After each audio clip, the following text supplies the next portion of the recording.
welcome back to another episode of the Tile Money Podcast. My name is Luke Miller, your host. This podcast is strengthening the tile industry. We're doing this with our weekly business education designed for contractors by contractors. This education is assisting tile contractors around the world to build sustainable, profitable businesses. The result, a stronger tile industry from the installer up. The only way it can happen.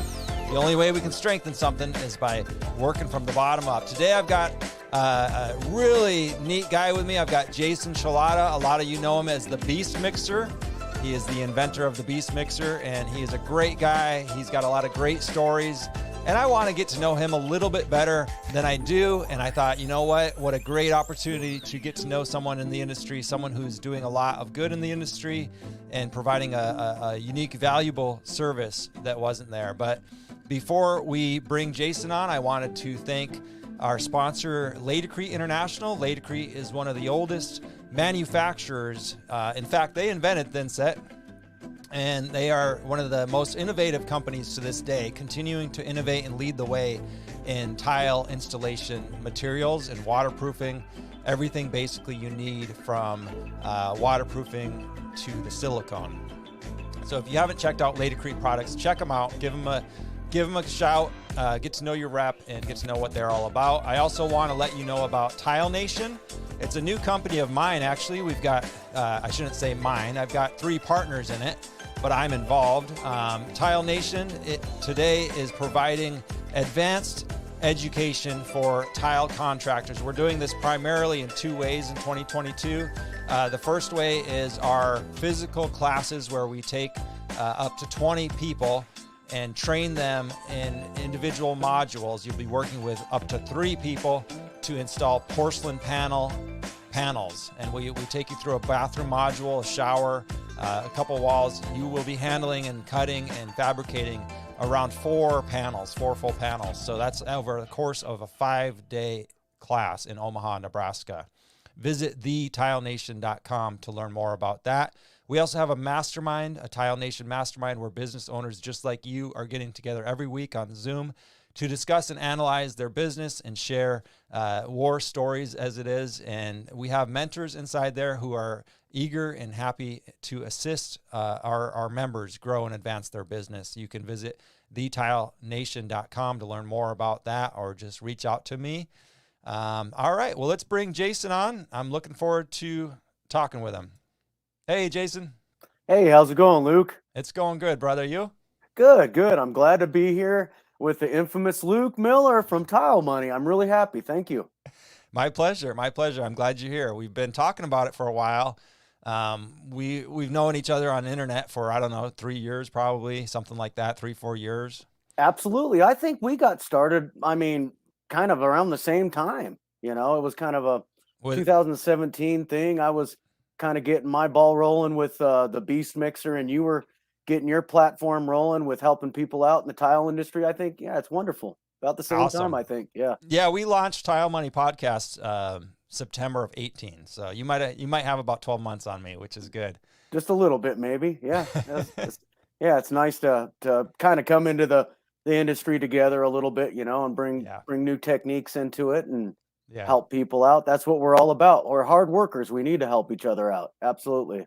Yeah, and you've always got that attitude, which I appreciate. And I really appreciated getting to know you in person at the Mud event last year. And I know you're going to be there again this year. But listen, a lot of people know the BeastMixer. You have a lot of support online. Today, we want to get to know Jason. We want to get to know the man behind the BeastMixer. So if you could tell us, just take it away, where you're at, where in the country right now, where do you live, and kind of, and then we'll probably just get started with your history in the trades, and then move on through to the BeastMixer evolution. Absolutely. Yeah. My name's Jason Shalata, and I'm out of Rock Springs, Wyoming, and that's near Utah, Colorado, Idaho, Montana. We're the great state, big open state. So if you fly over, there's not much going on, but yeah, it's really nice. We got a high desert. We live kind of in the high desert country. So we got a lot of hiking, fishing, hunting, outdoor stuff. I really enjoy that, and getting my family involved in it as well and stuff. So we try to, um, yeah, How just big is your nice. family? What? My I have two daughters and a son, Mhm. and my oldest daughter has two little girls now, so I'm a grandpa. Nice. And then so I have my kids spread out quite a bit. My youngest is 6 years old, so Uh, he's Uncle Bryant, and yeah.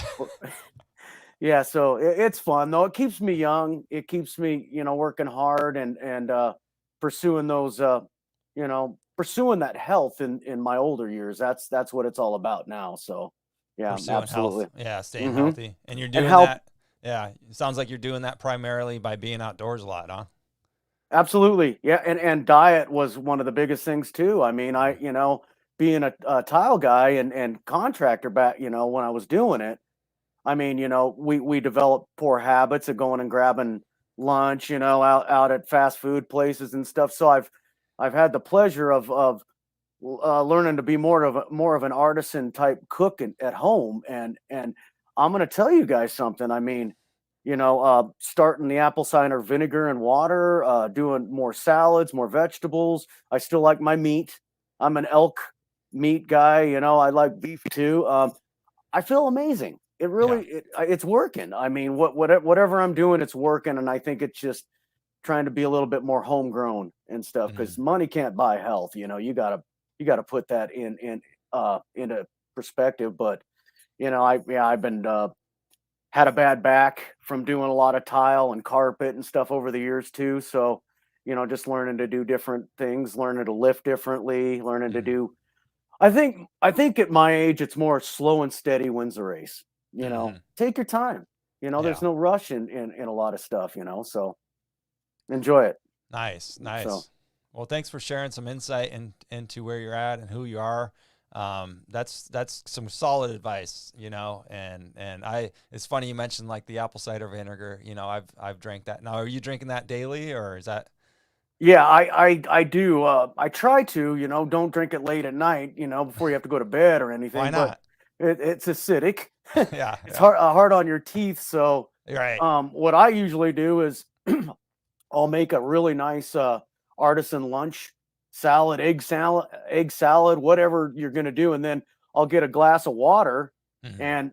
and pour a shot full of apple cider vinegar in there and eat and drink it while I eat my salad.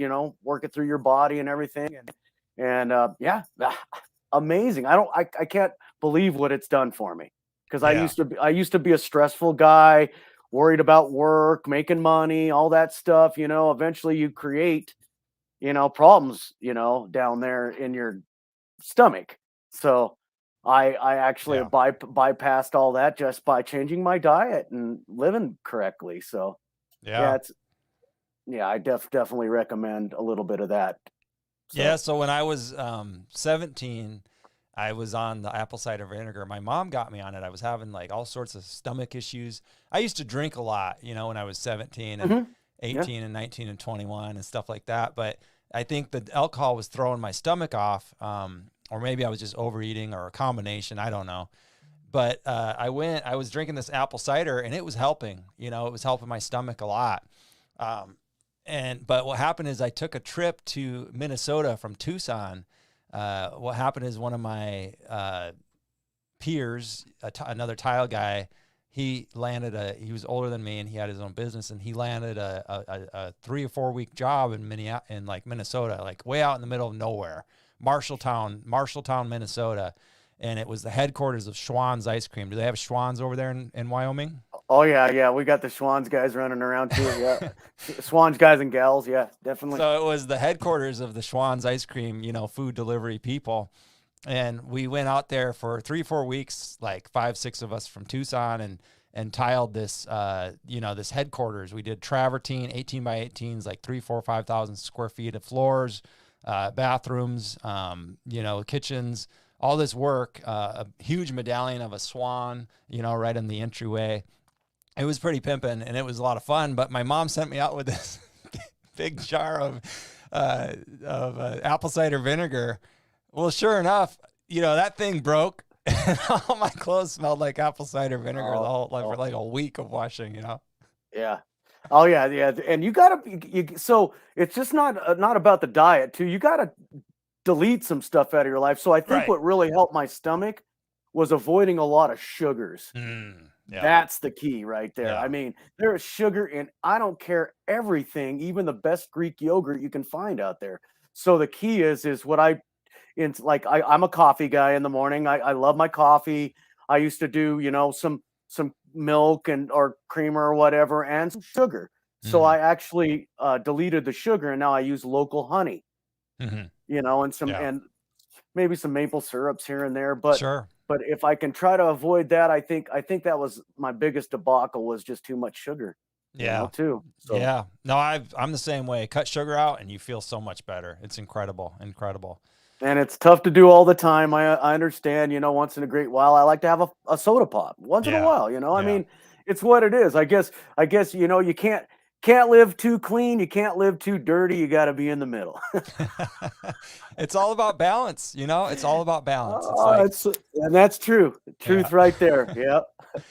Well, listen, So, Jason, what tell us back, how did you get in the trades and then specifically tile? And I heard you mention carpet. I mean, we don't have to talk about that, but oh, you bet, man. I can give you a rundown. I've always been a worker. I mhm. mean, ever since I was 5 years old, from raking lawns, pulling weeds, whatever you can.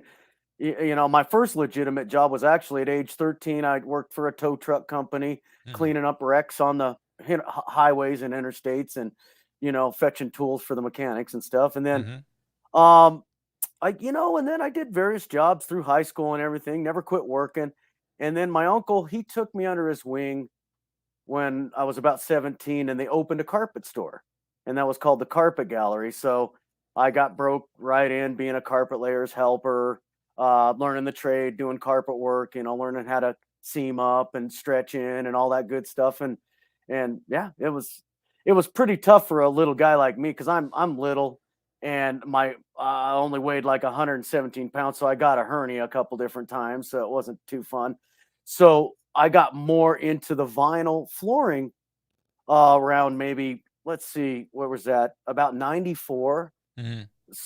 to 2001. And I did vinyl flooring for about 7, 8 years and learned from a really top notch guy that went to the Armstrong Flooring School in Mhm. Lancaster, Pennsylvania. I think that's where that's located, Okay. and learned how to pattern scribe, learned how to flash cove. Um, just learned how to really, really work with good quality vinyls and stuff. Obviously, they had a lot of crap out there as well too, and laminates I think were getting hot at the time too with Wilson Art and Shaw and Columbia and stuff. So I did a lot of vinyl flooring and a lot of laminate flooring, and then here and there when the carpet guys would need help, I guess we'd all tackle a big job together. So I did all of that for about 6, 7 years, and then went to San Francisco, took the 4 bow class of linoleum, learned how to do some heat welding and work with some of that thick stuff. It was awesome. It was really a good experience and stuff. But then my uncle kind of closed his store down in 2001, Mhm. so that set me on my own. And I thought, wow, I gotta get out on my own and do something. So I actually took a flight and flew to New York in 2001 and did a little seminar with NJ Carpet Binding and Okay. bought me a carpet binding machine in New Okay. Jersey. So did a little sightseeing in New York, just stayed in lower upper Manhattan, and then got into binding rugs. So I was doing a little bit of this and that when I got out on my own. I did carpet, laminate, hardwoods, vinyls, a little bit of tile, not much. That came at a perfect spot, and I'll tell you all about that. So I did all of that, and then bound rugs and did all that, and Mhm. had fun with it, and was going good on my own. And then my uncle, here's the here's the story behind tile. I remember doing tile with my uncle. My uncle, he learned basically on his own from watching Michael Byrne videos. Okay. Michael Byrne, was the mud guy from I think California. Had a couple VHS videos out there, but he Yeah. had a great technique. It was a very simple, easy technique to create mud pans and walls and whatnot. But we would marry the substrates in with the Durarock with the pans and everything Sure. as well and stuff. But I hated tile to begin with. I hated it, and I'll tell you why. I didn't like how it dried my hands out. You know, Right. I hated that part of it, and I thought, but then after starting my own business and kind of getting on it, I figured that tile was where the money was at. I mean, you know, all the great artisans here in Rock Springs did tile work, and they made great money. So I started working with my uncle, and wow, yeah, I was getting into it. And I thought, I'm pretty good at this stuff. I like it, you know. I really was always good with my hands and everything. But so I started working with my uncle, and we started working in the new construction industry and remodeling industry, and really, really set Rock Springs on fire. Me and him, we were two of the most elite tile guys. We really cared about what we were doing. We were just, you know, we mirrored each other really well. We worked really well together, and my uncle got me going. Nice. And I thought, wow, you know, this is great. You know, I'm making a little bit of money now. You know, I really like this tile gig, and yeah, we were really doing good. And we still have jobs out there 25 years ago. Yeah. I mean, yeah, this is awesome. Yeah. So, yeah, so then from there, I just kind of stayed as an artisan tile guy, hardwood guy, you know, chase some of the better jobs, you know, the higher end jobs and stuff. Had a lot of fun doing it and stuff. And then, you know, carried on with that probably till about 2012. And then I really started becoming a general contractor. That's when all the trades started falling into place. And then that's when I started figuring out, wow, I'm, you know, I've got electrical in my blood. I've got drywall in my blood. I've got painting in my blood. I've got fine finish woodwork in my blood. I started just working slowly. And I think what really got me on the ball was kitchens and bathrooms. Just being a kitchen and bathroom guy was wonderful, because you have a little bit of every facet in a kitchen and bathroom. Yeah. So yeah, but tile was it's always been my main love. I always thought it was just such a resilient substrate, such a timeless workpiece is tile. So that's where my tile career started, and I've been doing it for, well, I could say I was a tile guy for the last 18 years. Last 18 years. Yeah, 18 years. Okay. So once you became a general contractor, now what kind of business, how did you have your business set up? Was it mainly you doing the work, or did you have apprentices, or? It was mostly all me doing the work. Yeah. It was really, really tough. And I've seen it on other episodes that you have. Yeah. Some of us guys have a really tough time finding help. That's, you know, that's going to work for you. You know, I mean, I've had helpers, I've had, and the guys that I have had help me out that have had some clout and some skill. I mean, once they start, you know, gaining some speed, then they take off and go on their own. Yeah. So it's really tough to kind of, and especially coming from a small town like I live in. Yeah, like I pretty much like 30,000 people or something over there. Not even that, maybe 18,000 people. Oh, okay. Yeah, you know, and then so I just thought, you know what? I don't want to go back for any callbacks. I'll just keep my jobs where I can manage them, and I'll do it myself. Yeah. And that's kind of where I stayed with it. I would have loved to create a company, but I think I would have been a mess, because I'm too about quality control, you know, and trying to make sure everything's done right and stuff like that. I could have been a good general contractor, but I just didn't have the subs in place to do that. And I just kind of wanted to do my own thing at a scale and a scope that I could, you know, manage. So yeah, it was, and it's been successful. It's gained me a lot of knowledge, and, you know, not only, you know, with the BeastMixer and everything, if the BeastMixer thing wasn't here tomorrow, I mean, I can go back out in the field and rock and roll and still be in good, you know, still pick up right where I left off, just like riding a bike. So yeah. So everything's good. When was the last job you were on? What year? It was last year. It took a while to get to because I'm manufacturing my liner, but my buddy, I go, you got to wait 6 months, man. But that was the last job I did, and it was a beautiful job, all trimmed out in Romac, Schluter, and epoxy grout.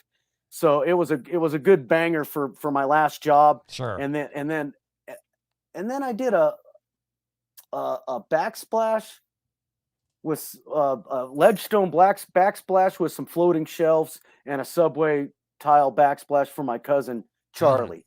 And that was about it. And the rest of the time they begged me to come out in the field and do some work, but I'm busy.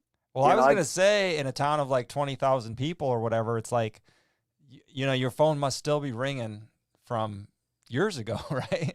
It still rings, but then, be living in a small town, talk People gets know, around sure, fast. Yeah. sure. So they're like, oh, he's not doing that no more. And they, some of them don't even know what I'm doing, which is a good thing.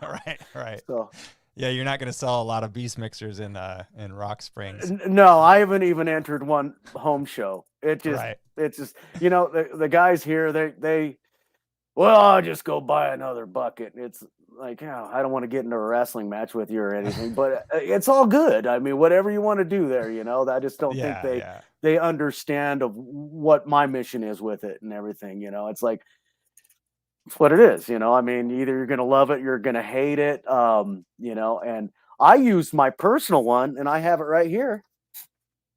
That's 10 years old, and it's nicked up, beat up, you name it, but still works great. How many buckets of thin set? Or I could actually almost say probably about 800. 800. Yeah, I know guys out there in the field, like there's some of my boys in Canada, here in the United States, that have had theirs since day one, and probably who knows how long they've had it. Right. But it works for them, and that's just it. With a little proper use and maintenance with any kind of tool, you're gonna rock. Right. If you don't take care of something, obviously it ain't gonna last and whatnot. But I think that we've been out long enough for people to know that, hey, you got to use it a certain way, you got to maintain it a certain way, and it can be a rock star for years for you. You know? So yeah. So what's the deal? I mean, what got you started thinking about this, bucket condom? Okay. This is great. Okay. I'm kind of I care about the environment. I do. I really do. I care about our kids. I care about the future and the footprint, that we were using. I think it first started, we were kicking butt on a tile job, and my daughter had a recital, like a dance recital or something. So I was like, all right, man, I'm going to make it. I'm going to get this last couple pieces of tile in, and got it all done, and everything was good. But I didn't have time to clean up. And it bugged me that I think it wasn't so much letting the bucket go, but just the bucket still had quite a bit of thin set in it. We just, sometimes we overmix, do that crap. And sure, that's a wasteful situation in itself. But yeah, I think it really bugged me that I let that bucket go. And I just thought, how many situations like this are going on all over the world, really, So, it's like, it kind of, pulled at my heartstrings for our kids. We got to start thinking of our future, do a little bit different. And then the second time, this was a good one, was up north. We were working up at a cabin up north in Boulder, north of Rock Springs. And we had to trek it about 100 yards to go to a well to get water. Well, me and my uncle, we brought all our tools. We did pretty good, but we kind of shorthanded ourselves on buckets. Sure. So, and everybody knows, as you keep mixing in a bucket, you keep mixing, it scarifies the inside of the bucket. And eventually that mud just kind of keys in there and eventually gets worse and worse and worse. So we had that situation, and the bucket broke.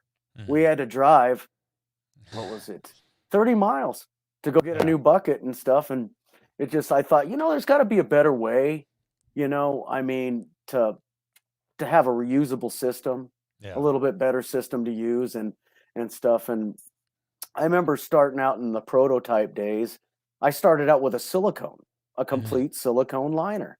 And Mhm. I thought, wow, it kind of sheds the material, anything's aggressive with aggressive thin sets, the polymers and everything really stick to everything. So that's where the maintenance comes in with the liner too. But I noticed with the silicone liner, hey, it worked pretty good, but it just didn't have the mechanical strength that we were Mhm. looking for. So I would have our contractors ripping their liners probably every couple months and stuff, which would be good for me to sell them a new one. But in the long run, I just didn't want that type of footprint. I Yeah, it's still wanted going to the landfill after. it still goes to the landfill exactly. So so I thought, wow, we got to work with some different materials. So I found a kind of more of a rubber Mhm. kind of it's more geared towards a concrete world. Mhm. And once I started using this formula, I found, well, the material can still build up on this tool,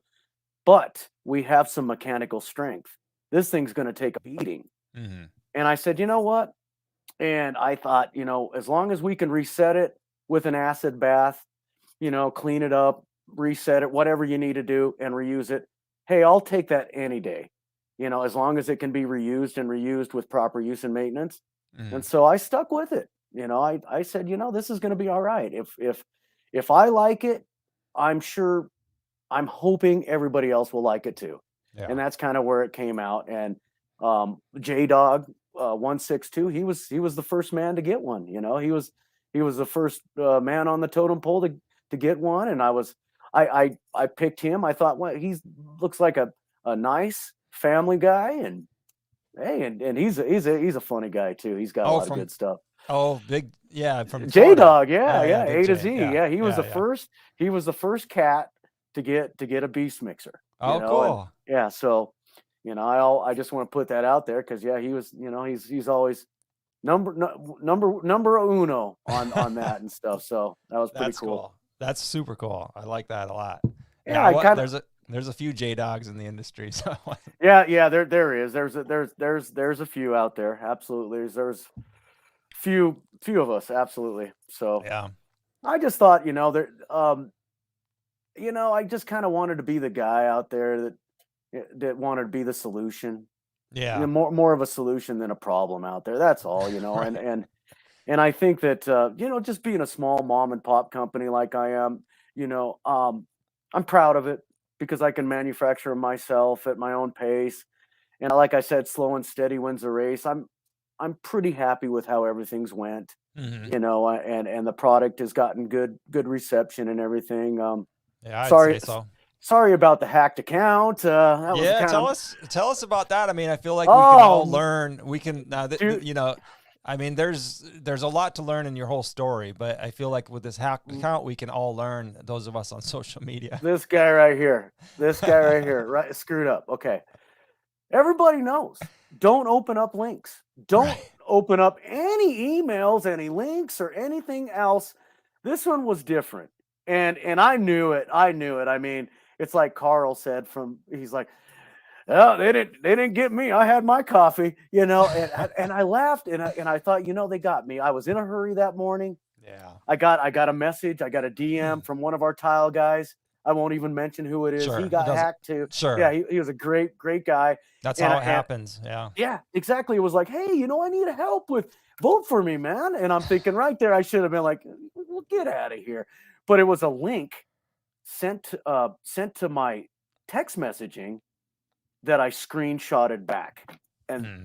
I mean, dumbass. Yeah, I mean, it was, but I want to put that out there because they're finding new ways to be scumbags out there. Yeah. Literally there was nothing worse, no worse feeling than having your pirate ship just completely, taken over. And and you couldn't do nothing about it.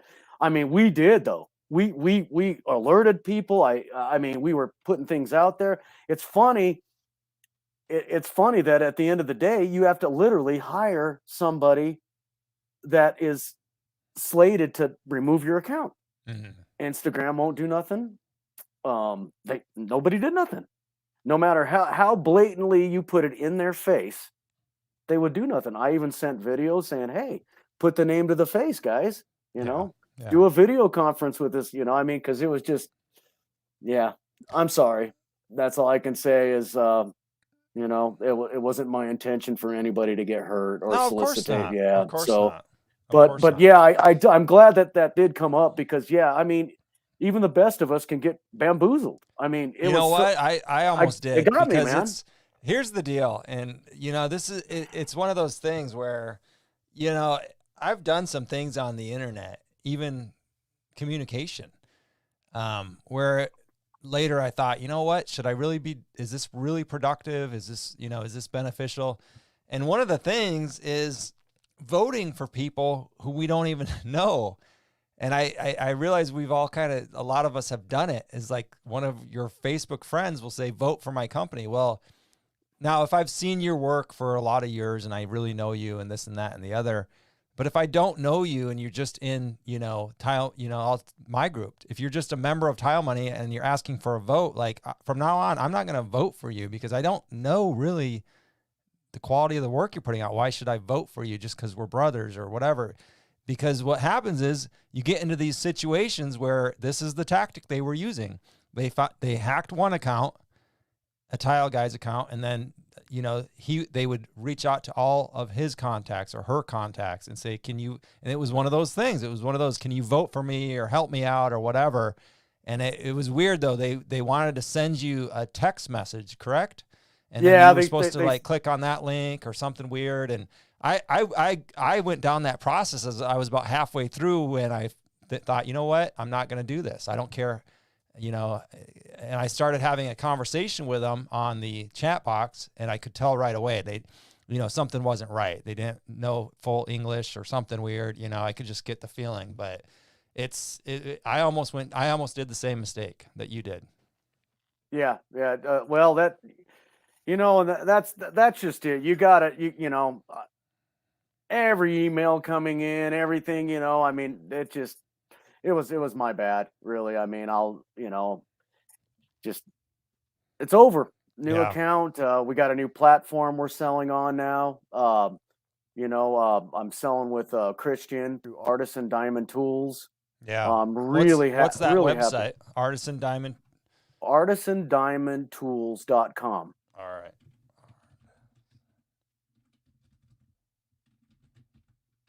And we got our 5-gallon on there. We got our 3-gallon. And if you guys use discount code Lotus Tile 5, that gives you an additional discount on the purchase and stuff. And we're kind of working in conjunction with Chris from Lotus Tile on that one. Nice. Thanks, Chris. We appreciate everything Chris does. Absolutely love her. And Lotus Tile 5. Lotus Tile 5. That's capital LOTUS Tile TILE 5. Nice. Yeah. And then you can all order those at artisandiamondtools.com. Mm-hmm. Yeah, absolutely. What a great couple of people there. Good Colorado people there. I love them both.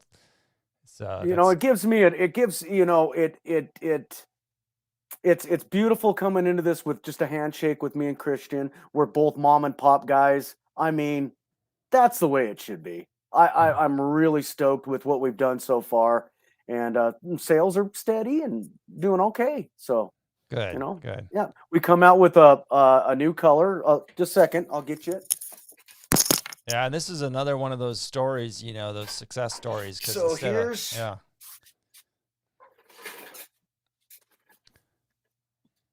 the new green beast. Nice. It's like an aqua green.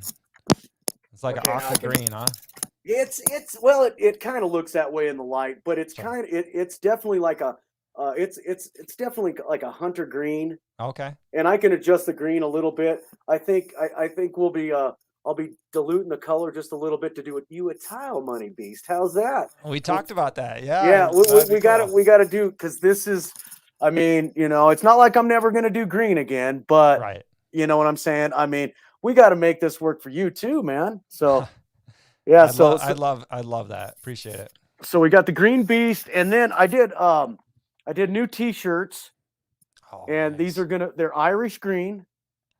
So let's see if I can get this in. See There you that? go. Perfect. That's Okay. nice. Nice. And we did the hashtag on the back, BeastMixer Army. Look at that, Nice. I All like that. right. Because I like that. I think we do kind of got a good Army things going on, but Yeah. BeastMixer family. So yeah, everything's good. I think when one door closes, like my account and crap and stuff, I think another door opens, and it's been so peaceful because the sales are steady enough. I'm not overwhelmed. I can enjoy a little bit and have a little serenity there, and we're still making sales. That's So good. I mean, you can't beat that. So I might have a few extra to bring to mud, Nice. for the event to sell and stuff, and I'm excited for Yeah. that. And congratulations on Tile Money, Tile Nation, and everything too. And the panel classes you guys got going on is awesome. Thank you. I think it's really important to learn how to install panel tile correctly, because one of those pieces probably costs more than Yeah, than I mean, you can figure $1,000 a panel, yeah, that so plus I or think that minus, but I think that's really cool what you guys are doing out there and stuff, and proud to support, proud to be at the mud event. And as for any other events like coverings or surfaces, I did attend, I think, in 2019 as a manufacturer's rep and hmm stuff. I just, you guys might see me there here and there. I won't be putting on a big dog and pony show here soon, because I'm still mom and pop, and I kind of like the more smaller, intimate events and stuff. Like the mud thing was just awesome. yeah, That fit me well and stuff, and getting to, it's nice when you can put up a booth next to Latacrete. yeah, Wow, that's Latacrete, man. They're awesome and stuff. So, and Schluter, all of yeah, them, Moppe. yeah. We were actually a big Moppe user here in Rock Springs, because that's what was available to us Sure. mostly. I Yeah. mean, Latacrete was there, but you always had to do a pre-order. It was always tough to kind of Yeah. buy from a store in stock and stuff like that. So, but I I always held the company in high regards, definitely. So That's awesome. yeah, Yeah, great company. Great company. And yeah, I wanted to talk to you too and ask you a little bit more, because you mentioned early on, with the carpet binding, and I know there was another, it seems like there was at least two, if not three different uh, schools or, education that you paid and flew to, for your business. Can you expand on, the experience of getting the education and then what it did for your business afterwards? Because in your situation, Rock Springs, I mean, yes, you were raised in the trades, raised around carpet, and then got into vinyl and all this, but it feels like when you wanted to learn and expand, you at one point flew out to New York and this and that to get your education. You really suck it out. Is that a word? You sought it out. yeah, absolutely. That'll work. Hey, that's a new word. I like it. That's a new word. Yeah, Yeah. So, yeah. so back in 2001 is when my aunt and uncle closed their store. I was like, oh, what am I gonna do? I thought, I think I want to do something different. I don't see a rug binding machine here in town. I think that'd be kind of neat to do. You can hmm do different edges and everything. So I took it upon myself, and it blew my grandma away, because my grandma lived in Salt Lake City, Utah, and she's like, "Wow, you're crazy. You're going to New York, a little Wyoming boy, a little Right. country bumpkin." And I did it. I set up my own trip. I called the company, NC Carpet Binding. I said, "Hey guys, I'm really interested in this Millennium machine. Um, can we, let's get a time slot where I can come meet you guys and do a little seminar and everything." And it was really neat, because okay, so I did a red-eyed flight out of Salt Lake City, Utah, and it was cool because it was a JetBlue. I think they were just coming out, and JetBlue had some, man, their planes were hot. hmm They had those screens on the back of the, I think I watched a Leonard Skinner concert on the Right. way.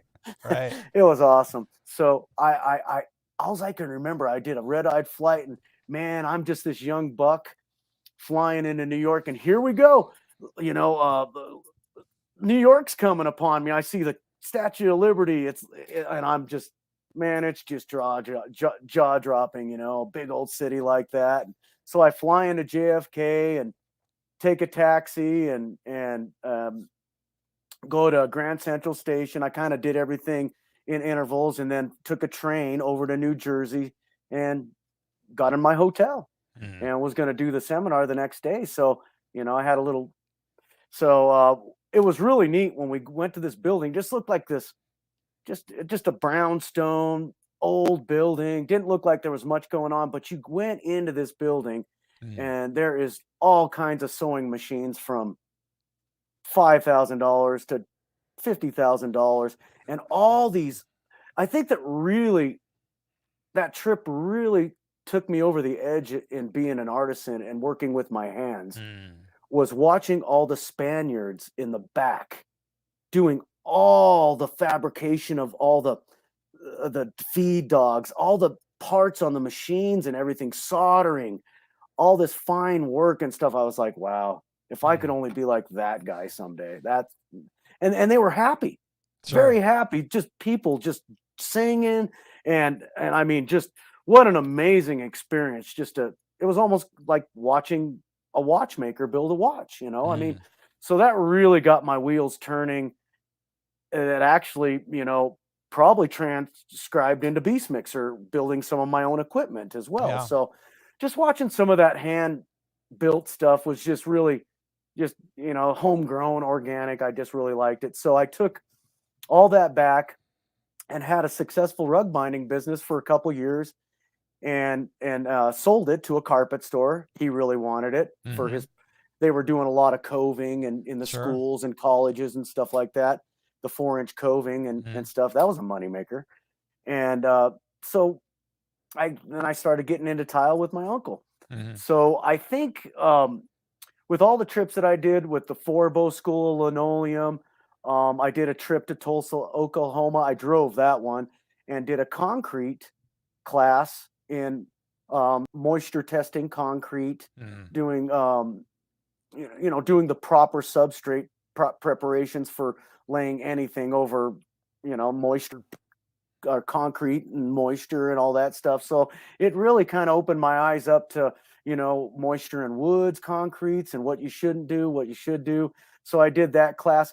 But I think the best school ever to me was, and I will say this, um, was seeking out people that were very, very proficient and passionate about what they were doing, Mm. like finished carpenters, Mm. best electricians, the best painters out there. Mm. So that was my best teachers, was just talking and learning and watching on these job sites and checking out what they're doing and stuff. So that was the best school that I would say, is just seek out the people that are really passionate about what they do, and you're going to learn a Mm. lot and stuff. And that's what I've kind of done lately. I mean, most of the people I hang out with are probably in their 70s, you know? Yeah. I mean, they got stories to tell. They got Yeah. things to teach you. I mean, I didn't know. I mean, I remember, like, for example, a carpenter, I was doing crown molding and, you know, pretty big 4-inch, and I was back cutting it, doing the back cutting, but then I was coping it. And you have to cope crown molding, back cut it way more than regular trim or anything. But he showed me a technique with our tile blade to take the meat out from the Mm. back. Sure. So, you know, as long as you don't burn it up, you know, you can do a pretty good job there. But just little things like that, you know, Mm. just little nuances like, you know, like tipping the crown molding into a corner to meet each other, you know. I Mm-hmm. mean, don't fire everything in, you know, learn how to articulate everything, just Sure. like your tile work, just like everything. Oh, another thing too that I had to learn the hard way was grouting with Mm. our grout sponges. Oh, we gotta hurry! Oh, it's grouting time! It's grouting time, man! You gotta hurry. Well, at that last bittersweet moment of grouting, Yeah. take that last minute and just use that slow wipe. Oh man, and it all comes out perfect. Yeah. I remember sitting there, remember your urethane grouts, your single component urethane grouts. Okay, well, it could leave a film after you were done. And we were all sitting there, with a window cleaner trying to get that shit off and stuff. And I remember just slow down, dude. Slow down. And once I started using that technique, perfect. Everything would come out perfect. Like shiny glass, you know what I'm saying? So yeah, and especially epoxy grouts, urethane grouts, man. If that's the best advice I give you, slow down at that very end, and man, watch that magic happen. You know what I'm saying? Yeah. I mean, sometimes we got to slow down to speed up. That's what I say. Yeah, I mean, when it happens, I find myself tripping over myself, breaking stuff. It's like, dude, what are you doing here? You know? Yeah, you're getting out of your rhythm. You're trying to force it. You know? Yeah. So that's probably the ADD in me or whatnot, but getting back to kind of working through the BeastMixer and everything, learning a little bit of every trade and becoming proficient in a lot of trades helped me develop some of the equipment to make my BeastMixers. So, it helped me do some special wiring, helped me do some special engineering, some special welding, just stuff like that to try to procure my my plight, my business here. So working with one engineer and learning how to do things with your hands paid off. It just really pays off and stuff. Nice. So anybody comes, because here's the thing too that I really want to get past. And we were talking about my town and how small it is and how insignificant my tool would be here at like home shows and stuff. And that kind of telegraphs into how I felt about it too. I mean, because when you walk up to a few, guys that probably live their lives on bar stools anyway, and tell them about your tool and stuff, and you're passionate about it, they're like, yeah, whatever. It kind of deflates you in a way, so it's like, maybe it is a joke, or whatever and stuff. Maybe this ain't as cool as but then once you start, I think, getting out of your box into the real world out there and kind of getting reception, hey, life ain't so bad. I think you got to give yourself some credit. So, and I think that's helped me out too, is I kind of use that as a temperature gauge with everybody out there. How is everybody doing? Everybody's working hard. Okay. So maybe it ain't such a bad idea. Don't listen, think outside the box more. And I think that's what happens to a lot of us when we go to school and we get indoctrinated into school, Jason's just, he's behind, he's not as, and that kind of gets in your head, you got to get that out of your head, man. You might be different. You might have different skills that come to play, than just the book smart. I've been around book smart people that can't even sweep the floor right. You know what I'm saying? So, love yourself, man, and be, have some respect for yourself. Yeah. Cause it took me a lot of years to get that through my head, cause I lived in such a small town in such a confined space that when I started bringing my tool out, it was like, this ain't so bad after all. And you're helping people, Yeah. So I love it, man. No, this is solid gold. I mean, you're 100% right, and it sounds like you did exactly what you're supposed to do. You worked to your strengths, and you flew around and paid for knowledge, paid for people to train you, even though you had some training. I mean, you could have sat there and done carpet or vinyl for the rest of your life based off the first 5 years of your training, and never stepped out of your comfort zone. But you weren't going to let that slow you down. You got a curious mind. You're obviously anxious and chasing knowledge and applying it. Earlier before we started recording, you were telling me why this really, why you work really, and you have a slightly different viewpoint. And you were mentioning you really work for freedom of time, I think is what you said. Can you expand on that here before we sign off? Absolutely. And I think this is a good point.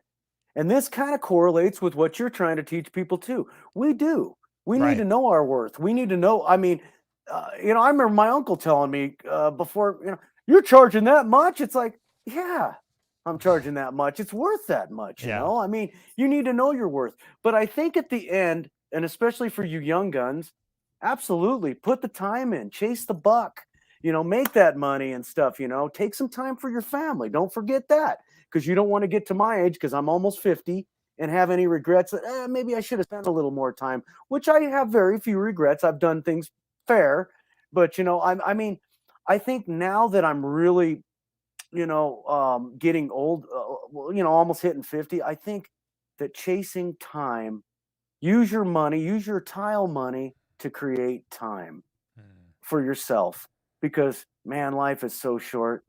And, I just want to have the time, to watch my family grow up, and so make sure you do take that time to do that and stuff, because the money's always going to be there.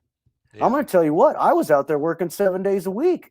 Man, I had 2 mortgages, rent. I mean, all this stuff going on. I think it eventually just becomes a burden. Get comfortable, do what you love, and do a lot of it. And if that's tile work, that's great. Or any other trade you might do. But, definitely work for time down the road. Work for that time. That's I think my best advice I can give any of the young bucks there. Work hard for time. Yeah. Because you can't get that back, man. No, it's solid advice, and I love it. I love it when you said it. That's kind of been my mindset. I mean, honestly, since before the Tile Money podcast, I mean, that's where I was headed, looking to save, work less and have a little more time, and not work less, like not work. We were working 40, 50 hours a week, but I didn't want to work 60, 70. No, exactly. And that's the good part about your show. Yeah. Is it's like, charge more. Right. Then you can take a week off. Right. See what I'm saying? Oh, yeah. Instead of working that 7 days and making that money and then working the next 7 days, go ahead and charge for what you're worth, because you are worth it. I see so many artisans out there that just blow my mind. I mean, charge for that and go take a week off and go fishing with your kids. Go do something, because man, beautiful. Use your tile money to create time. I love it. Great episode here. Absolutely. Super episode, man. Super episode. It's so true.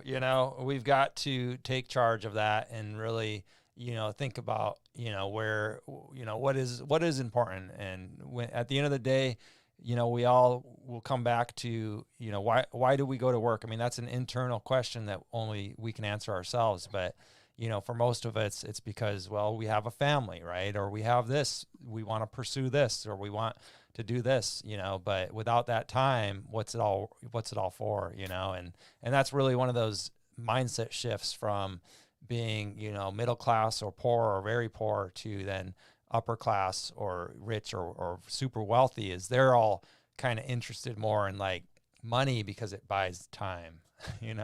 Yeah, exactly. If you use it in that facet, to create a little time for you. I know somebody, that's all they think and breathe. Eat and breathe is money, money, money, money, money. That's fine too, Sure. Whatever floats your boat and stuff. But yeah, I think it's important to have a little sovereignty, a little solitude in your life, and and learn how to do stuff. I mean, learn how to be a little self-sufficient. We're losing those techniques these days. I mean, learn how to, garden a little bit, learn how to hunt a little bit, learn how to, be resourceful and stuff like that. And I think that goes a long ways for our kids these days too, because I'm sure your kid's no different than any other kid. You try to peel them off the iPad and they have a meltdown or something. I mean, my kid, he's he gets limited time on that stuff, and I'm the same way. I apologize to some of my patrons and customers on Facebook. I'm not always, on there and stuff like that, but I do, I do appreciate what you're doing and what you're saying, and and the comments and reviews you might leave and stuff like that. I'm creating more time. I'm living more organic. I'm out mountain biking in the desert. I mean, talking to God, man. Hey, that's cool. Yeah. It makes you happy. It really does. I mean, it's living more of an organic lifestyle for me has really, really worked. It's Nice. really helped me out, really grounded me out. I love it, and Well, that's it's a look. great, and I appreciate this message so much. I mean, a lot of people, and I need to remind myself of why I started Tile Money Podcast, because you're right.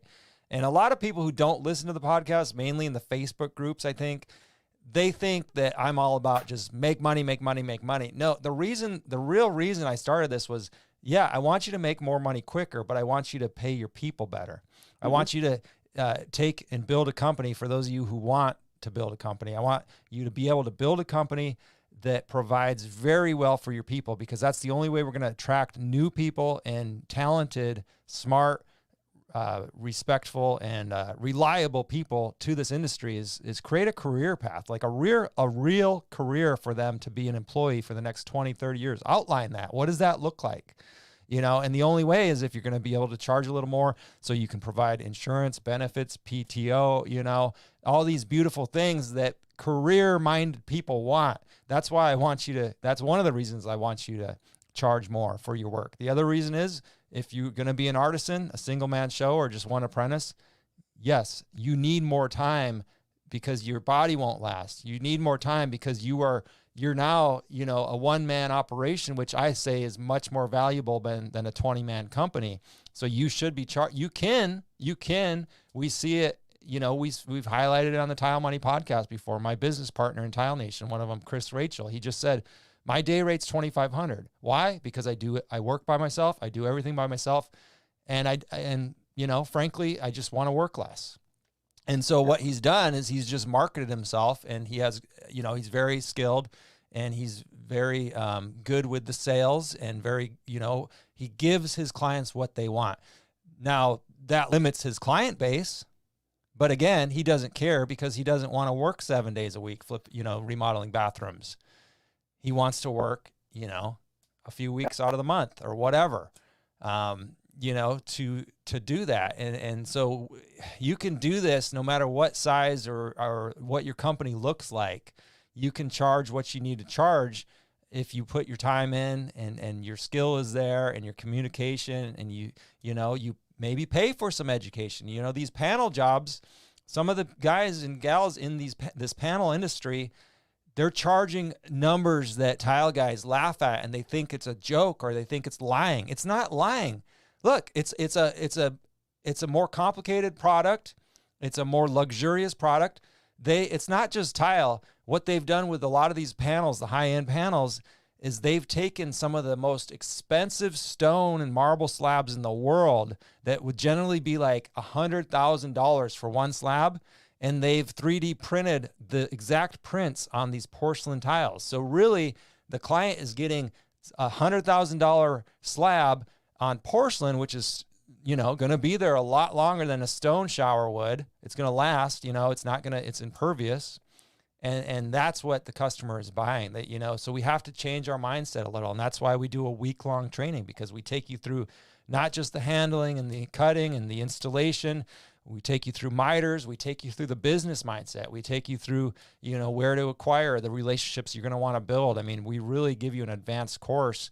And that's why I appreciate you expanding on how beneficial your, paid training that you took out, in different industries was for you. You were able to take that knowledge and boom, all of a sudden you're a carpet, what did you say? Carpet welder, rug doctor. Oh, the rug binder. The rug binder. That's what it was. Yeah, definitely. No, So, it's definitely worth, taking taking that job and making time work for you on the end of it, because I did that so many times. I'd be like one job to the next and stuff, and then I got a little smarter. I was like, well, one job, then take a couple days off, and then you go to the next one. right. And that helps out. And then I started taking a week off, and it all started working. And then I think the biggest thing is like general contractors, track home builders. You gotta, they're gonna be like, well, what do you charge? $8 a square foot? You gotta stay away from that. I think where I benefited mostly was, if a general needed me to do a new house or something, this was my price, and that's the way it is. Yeah. Take it or leave it. Well, Yeah. if he takes it, he takes it. But if not, I know the remodeling world out there was treated me well, because then you can really start building word of mouth up. You're going to get this job. You're going to get another good customer. You're going to get another good customer after that, and you can charge for it. Because like I said, my uncle would say, "You're charging $20 a square foot on that job." I'm like, "Yeah, it's what it entails." I mean, there's mosaics. There's a lot of tedious work going on here and stuff. So it took me a while to wrap his head around it. But yeah, I mean. And people don't. I think what's going on in the world today is people like, well, we're just going to tear it out in a couple of years anyway. No, that's not the mindset, man. No. Like you said, we go and quarry these panels out that are $1,000 panels and stuff. This should be timeless, basic timeless art in your house. That shower should be lasting lifetime. A lifetime. So I don't get the mindset these days. I mean, being that we're a pretty populated earth, I think we should be happy with what we have and seek out the people and pay them good to do it right the first time. It's like I talked to a guy yesterday. He's like, "Well, this guy's going to do the pan for $700, but then this guy's going to charge this much, and this company." It's like this. Guy, that's why that company's charging that much, is because you're going to get a Schluter system that it's warranted. These guys are certified technicians that are doing this work for you. The other guy that's going to do it for a low ball price, he's a carpenter and he can't even barely do carpentry work. So, I'm like, guys, read between the lines. Do you want to spend $2,000 now or $4,000 later? Think about it. It all goes and it just mirrors what we talk about, and it needs to be talked about, because a timeless piece of art in your house should last more than 2 to 5 years. Right. Yeah. And I'm seeing it all over the place. They get these guys in there that don't know what they're doing. You got a leaky pan. 2 years later, you're breathing mold, man. I mean, it's crazy. So I'm glad we have this podcast, because it really, we do need to know our worth out there, and there's a lot of good. Well, it's my pleasure to do it, and remind people every week. I'm in their ear doing my best to remind them, and it's helping a lot of people. And the panel, the Tile Nation panel training is as well. I mean, if we can protect, like we had 13 people from 10 different states. 9 different states. We just might have saved, if all 13 of those people start installing panels and do so for the next decade and do it properly, we just might have saved hundreds of panel showers, that would have been torn out or failed. And, some of this stuff that's going in, they're siliconing it and 5-dotting it on exterior applications, and it's falling off. We had an exterior overview of about an hour we spent on an exterior little portion of the panel class, showing them the right way to do it, and the right products. But, it's really sad to see some of this stuff that's going on out there that's either going to, at best, fail and go to the landfill early, at worst, hurt somebody, kill somebody if it fell off an exterior second floor. It's crazy. Yeah, absolutely. I applaud you guys for what you're doing. Thank you, Jason, and we appreciate you. And anybody who's listening or watching, remember, you can get yourself a BeastMixer if you go to artisandiamondtools.com. You can use Lotus Tile 5 as a 5% discount code. And that's anything else I should plug? You're back on Instagram. What's your Instagram? Oh, yeah. Back on Instagram, and is at beast.mixer. So just add the dot between the mixer, and glad to be back, guys, and definitely won't be voting for anybody in any influencer contest if it ain't directed towards our construction industry or my tool. Get out of here. That's the way it's going to be. But nice. I really appreciate everybody, and I love you, my BeastMixer familia. Hopefully, see some of you guys at Mud, and definitely that's kind of why I do what I do. Is what we were just talking about. All any failures or things thrown away, it bugs me. That's why I do what I do. So I appreciate everybody that's part of the family, and absolutely Right on, Jason. Well, you enjoy the rest of your day. You too, Luke. Appreciate you, bud. You're welcome. All right, tile friends. Well, I really enjoyed getting to know Jason a little bit better. I hope you did as well. If you want to stay in touch with all things Tile Money, you can do so. We have a weekly email newsletter that goes out every Thursday evening. So go to tilemoney.com to sign up for our email newsletter. All right, tile friends, that's it for me. Remember, stay positive out there. There's a lot of negativity in the world, but please, please, please stay positive. There's a lot of good things. There's more good than bad.